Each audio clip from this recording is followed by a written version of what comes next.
mengapa sering pikiran di satu sisi dan perasaan itu mengalami oposisi atau dikotomi?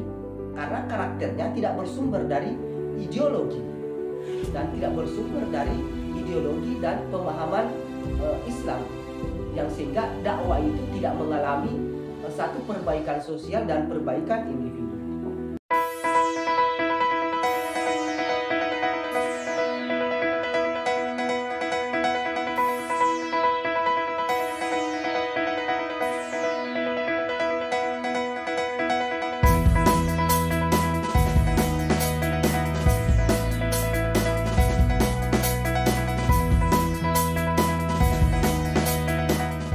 Bismillahirrahmanirrahim. Assalamualaikum warahmatullahi wabarakatuh. Kita lanjut dalam pendekatan gagasan-gagasan Bakir Sadar terkait tentang pesan kebangkitan umat, konsep dakwah dan pemikiran dan reformasi sosial dalam bagian ketiga ini. Bagian sebelumnya kita menarik 3 poin ya tentang tentang bagaimana 3 prinsip dakwah para mubalik itu, yaitu akidah di satu sisi, dan yang kemudian yang kedua adalah harapan, dan yang ketiga adalah dorongan pribadi sebagai 3 syarat mubalik dalam peran dakwah. Nah, namun terkait dengan akidah dan dakwah ini, bagian ketiga ini kita akan melihat bagaimana gagasan berikutnya Bakir Sadar mengakselerasikan kepada perasaan dan pemikiran dengan konsep akidah dan dakwah ini, di mana posisi antara perasaan dan pemikiran pada diri manusia itu memang ada posisi 2 identitas antara pikiran dan perasaan. Nah, namun terkadang dalam memahami persoalan akidah dengan dakwah terkadang menjadi satu persoalan dominasi antara pikiran dan perasaan ini. Nah, tapi Bakir Sadar mengidentifikasi bahwa pikiran-pikiran yang tidak selaras dengan perasaan itu terkait pikiran-pikiran yang tidak muncul dari pencerahan dari akidah, sebagaimana kita sudah jelaskan di bagian kedua. Artinya bahwa pemantik dari kesegaran atau gagasan atau daya dari pemikiran itu adalah pemantiknya dari ideologi, yaitu akidah. Nah, di sisi lain bahwa ketika pikiran-pikiran yang diselimuti di luar dari karakteristik akidah, maka konsekuensinya pikiran-pikiran itu pasti muncul dari akselerasi dari bentuk di luar dari karakter dari akidah. Nah, konsekuensinya apa? Nah, sehingga perasaan juga muncul dari emosional primitif yang tidak berkoneksi dengan pikiran, yang sehingga tidak melahirkan satu gagasan dakwah yang dimotori atau berkarakter sumber dari akidah itu sendiri.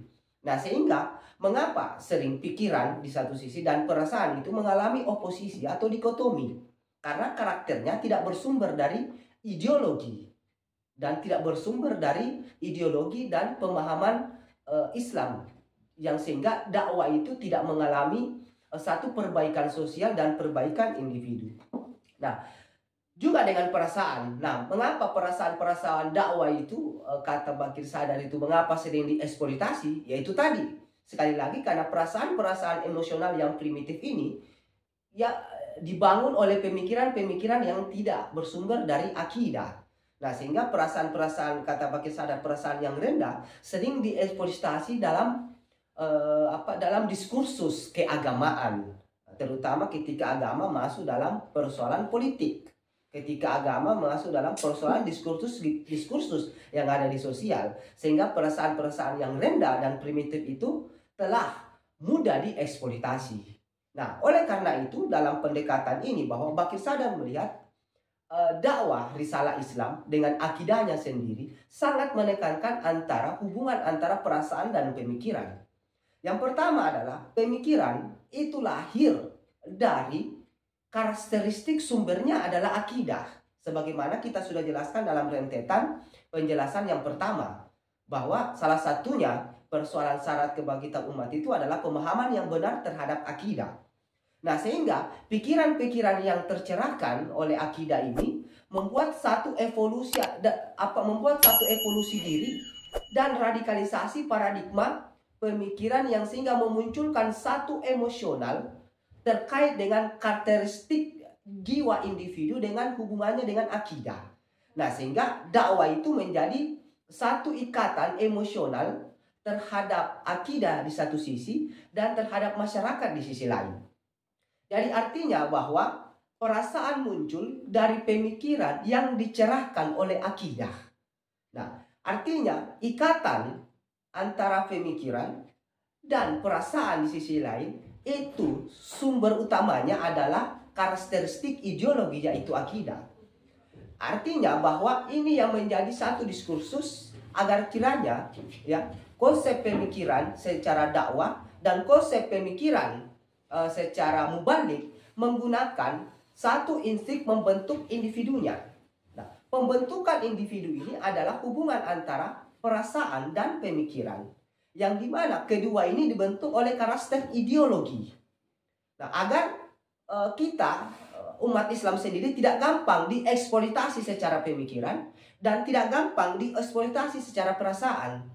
Karena diksi-diksi agama itu sering mengeksploitasi, ya, sering mengeksploitasi secara perasaan dan sering mengeksploitasi secara pemikiran. Nah, sehingga mudah umat Islam sendiri terselubung dalam perpecahan. Nah, inilah kemudian bagaimana rentannya umat Islam itu disusupi oleh ideologi-ideologi luar atau kolonialisme sendiri untuk membentuk sendiri identitas umat Islam sesuai dengan kemauan oleh kolonialisme sendiri. Nah, oleh karena itu, untuk kembali kepada merumuskan konsep dakwah ini, perlu kiranya ya menghubungkan antara pemikiran dan perasaan sendiri dari karakteristik akidah, yang dimana akidah Islam itu sudah sempurna. Nah, yang tidak sempurna adalah pemahaman manusia terhadapnya. Nah, sehingga pemahaman aspek pikiran itu lahir dari karakteristik akidah yang memunculkan perasaan-perasaan emosional, baik itu emosional terhadap akidah maupun emosional karakteristik kekeluargaan kepada masyarakat. Dan inilah artinya konsep perasaan dan pemikiran menjadi daya paradigmatik dan daya emosional kepada mubalik dalam peran dakwanya sendiri. Nah, oleh karena itu pertanyaan yang lebih real yang menjadi pokok persoalannya, yang substansi adalah bagaimanakah peran pemikiran dan bagaimanakah peran perasaan ini menjadi ciri khas pokok bagi substansi universalitas dari ajaran dan risalah Islam itu sendiri. Dan itu yang akan menjadi pertanyaan di pertemuan selanjutnya. Terima kasih. Assalamualaikum warahmatullahi wabarakatuh.